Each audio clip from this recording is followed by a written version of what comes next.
സ്വർണ്ണവില റോക്കറ്റ് പോലെ കുതിച്ചുയരുമ്പോഴും വിപണിയിൽ ചെറുനാരങ്ങയ്ക്കും സർവകാല റെക്കോർഡ് വില. ശനിയാഴ്ച വിപണിയിൽ ഒരു ചെറുനാരങ്ങയുടെ വില 160 രൂപയാണ്. കഴിഞ്ഞ 2 മാസമായി തുടരുന്ന കനത്ത ചൂടിൽ നാരങ്ങ വെള്ളത്തിനും ജ്യൂസിനും ആവശ്യക്കാർ ഏറെയാണ്. വില വർധനവാണ് ഇതിന് കാരണമെന്നാണ് വ്യാപാരികൾ പറയുന്നത്. ഇതാദ്യമായാണ് ചെറുനാരങ്ങയ്ക്ക് ഇത്രയധികം വില വർദ്ധിക്കുന്നത്. മുൻപ് ചൂടുകാലത്താണെങ്കിൽ തണ്ണിമത്തനും മോരിനായിരുന്നു ഇത്രയധികം വില കൂടിയിരുന്നത്. എന്നാൽ ഇപ്പോൾ നാരങ്ങ വെള്ളത്തിനും ജ്യൂസിനുമാണ് ഡിമാൻഡുകൾ ഏറെയെന്നും ഉടമകൾ പറയുന്നുണ്ട്. ഡിമാൻഡ് വർദ്ധിച്ചതോടെ സാധാരണ നാരങ്ങ വെള്ളത്തിന് 20 മുതൽ 30 രൂപ വരെ ഈടാക്കുന്നുണ്ട്. ഇത് ജ്യൂസാക്കി നൽകുമ്പോഴും വില 50 രൂപയായി ഉയരും. മുൻപ് 10 രൂപ ലഭിച്ചിരുന്ന നാരങ്ങ വെള്ളത്തിന് ഇന്ന് വില കൂടുതലാണ്. പഴം പച്ചക്കറി വിലകൾ വർദ്ധിച്ചു വരുന്നതിനിടയിലാണ് ചെറുനാരങ്ങയും വിലക്കയറ്റത്തിന്റെ പട്ടികയിൽ ഇടം പിടിച്ചിരിക്കുന്നത്. മുൻപ് സീസൺ അനുസരിച്ചായിരുന്നു വില വർദ്ധിച്ചിരുന്നുവെങ്കിൽ ഇപ്പോൾ വിപണിയിൽ അങ്ങനെയൊരു സ്ഥിതിയില്ലെന്നാണ് കച്ചവടക്കാർ തന്നെ പറയുന്നത്. കഴിഞ്ഞ വർഷത്തെ റംസാൻ, ക്രിസ്മസ്, വിഷു, ഓണം തുടങ്ങിയ ആഘോഷ സീസണുകളിലെ വില വർധനവ് ഇപ്പോഴും പഴം പച്ചക്കറിക്ക് നിലനിൽക്കുന്നുണ്ടെന്നാണ് വ്യാപാരികൾ അഭിപ്രായപ്പെടുന്നത്. പച്ചക്കറികളിൽ 1-2 ഇനങ്ങൾക്ക് മാത്രമാണ് നേരിയ വിലക്കുറവ് ഉണ്ടായിട്ടുള്ളത്. വെളുത്തുള്ളി 300 രൂപയിൽ നിന്നും 120 രൂപയായി, വലിയ ഉള്ളി 60 രൂപയിൽ നിന്നും 20 രൂപയായും കുറഞ്ഞിട്ടുണ്ട്. 500 രൂപ വരെ എത്തി നിന്ന മുരിങ്ങക്കായുടെ ഇപ്പോഴത്തെ വില 120 രൂപയാണ്. തക്കാളിയുടെ വില 80 രൂപയിൽ നിന്നും 20 രൂപയായി കുറഞ്ഞിട്ടുണ്ട്. പഴങ്ങളിൽ നേന്ത്രക്കായ, കദളിപ്പഴം എന്നിവയുടെ വിലയിൽ കാര്യമായ മാറ്റമൊന്നും തന്നെ ഇല്ല. വിപണിയിൽ ഇപ്പോഴും 70-80 രൂപയാണ് ഇവയുടെ വില. അരിവിലയും ഏറെക്കുറെ സ്ഥിരത പുലർത്തുന്നു. എന്നാൽ ഇറച്ചിക്കോയുടെ വിലയിൽ വലിയ ഏറ്റക്കുറച്ചിലൊന്നും തന്നെയില്ല. 100 രൂപ വരെ താഴ്ന്ന ഇറച്ചി വില ഇപ്പോൾ 125 മുതൽ 130 വരെയായി ഉയർന്നിട്ടുണ്ട്. വിവാഹാഘോഷങ്ങൾ വർദ്ധിക്കുന്ന സാഹചര്യത്തിൽ കോഴി വില ഇനിയും ഉയരാനുള്ള സാധ്യതയാണ് കോഴി വ്യാപാരികൾ സൂചിപ്പിക്കുന്നത്.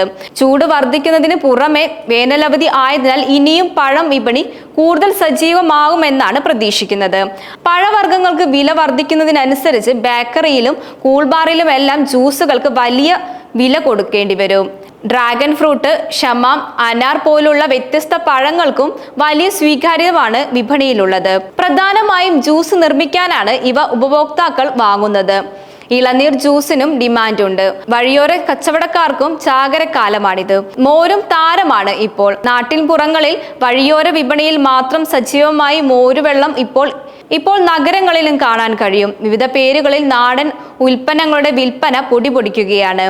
കുടംകലക്കി മോര്, പാല്, സർബത്ത്, മോര് സോഡ, മസാല സോഡ തുടങ്ങിയ വേനൽക്കാല ചൂടിനെ ശമിപ്പിക്കുന്ന പാനീയങ്ങൾ അനവധിയാണ്. ഇതിനു കൂടെ തന്നെ കരുതലും നമുക്ക് വേണ്ടതാണ്. ജില്ലകളിൽ ഭക്ഷ്യസുരക്ഷാ വകുപ്പിന്റെ മുൻകരുതൽ നിർദ്ദേശങ്ങളും പുറപ്പെടുവിച്ചിട്ടുണ്ട്. പരിശോധനകളും വ്യാപകമായി നടക്കുന്നുണ്ട്. ചൂട് കാലമായതിനാൽ ധാരാളം വെള്ളം ശരീരത്തിന്റെ ഉപാപചയ പ്രവർത്തനങ്ങൾക്ക് അനിവാര്യമാണ്.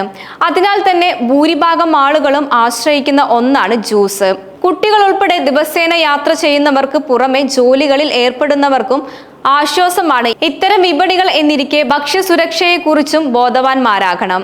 ജ്യൂസ് കടകൾ കേന്ദ്രീകരിച്ചും കുപ്പിവെള്ളം വിൽക്കുന്ന കടകൾ കേന്ദ്രീകരിച്ചും ഭക്ഷ്യവകുപ്പ് പരിശോധനകൾ നടത്തുന്നുണ്ട്.